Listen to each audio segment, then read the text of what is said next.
What's going on, everybody? This is Owen Killwald. Owen with Owen. You know the name. Come on. We're all over Rochester Hills. You can't not know the name. All right, let's get right into today's video of what is it going to take for you and what is the process of buying a home here in Rochester, Michigan. So I want to take you through the whole process from start to finish.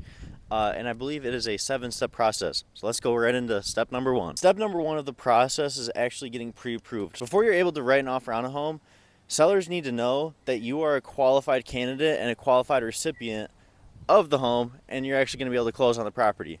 That being said, you're going to need to talk with a mortgage lender to make sure you are properly qualified for the home here. And if you don't have any qualified lenders that you know, please reach out to me. I have so many that I trust, and I actually have the best group of people that you can work with in the game. Shout out to the bot group.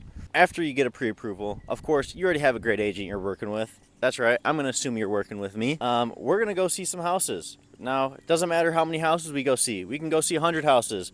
We could see 2 houses.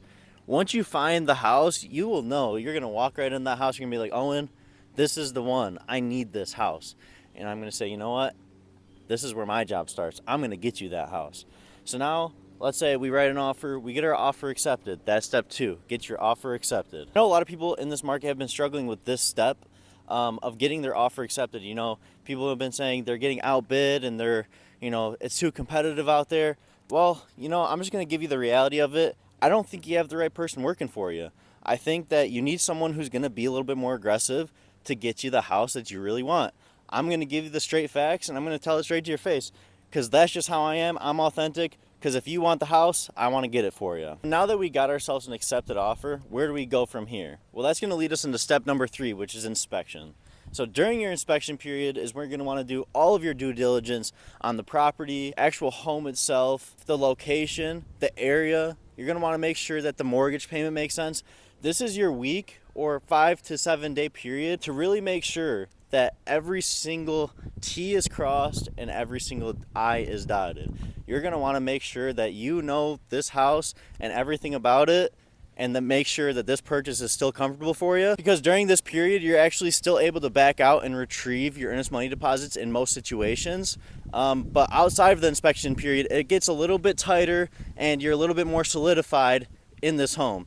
So during the inspection period, you really want to make sure you know everything about the house and do your due diligence to make sure it still makes sense for you. Now, once we get past a satisfactory inspection, that's going to lead us directly into step number 4. Step number 4 is going to be called appraisal. So appraisal is when the lender actually goes ahead and orders an appraiser to go out and assess the value of the home. Why does the lender care about the value of the home? Well, the lender cares about the value of the home because they can only loan you the certain amount of money that the home is worth. So if a home is worth $300,000, they can't loan you $400,000. They can only loan you $300,000. And that's why an appraisal is so important, to make sure that the value that you're putting into the home will actually be there when you're able to go sell the home as well. Starting at step number 5, which is appraisal, things become a little bit more hands-off for the client, which means, leading up to this point, you've gotten yourself pre-approved, you've seen some homes, you found yourself an agent, you got yourself an offer accepted, and you've done the inspection. Once you get into that appraisal process, a lot of the work is now in the lender's hand and in the appraiser's hand, which that leads us directly into step number 6, which is underwriting. So the next step is actually for the lender to go ahead and verify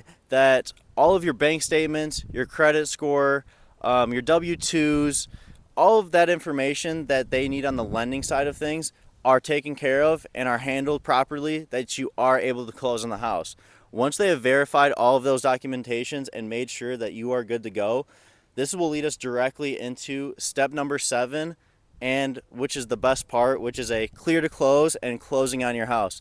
At this point, you are good to go. We're going to go ahead and schedule the closing. We're going to do the final walkthrough of your home to make sure everything is the exact same way it has been before. And once we go ahead and finish up with our final walkthrough, you're going to actually close on your house. So congratulations.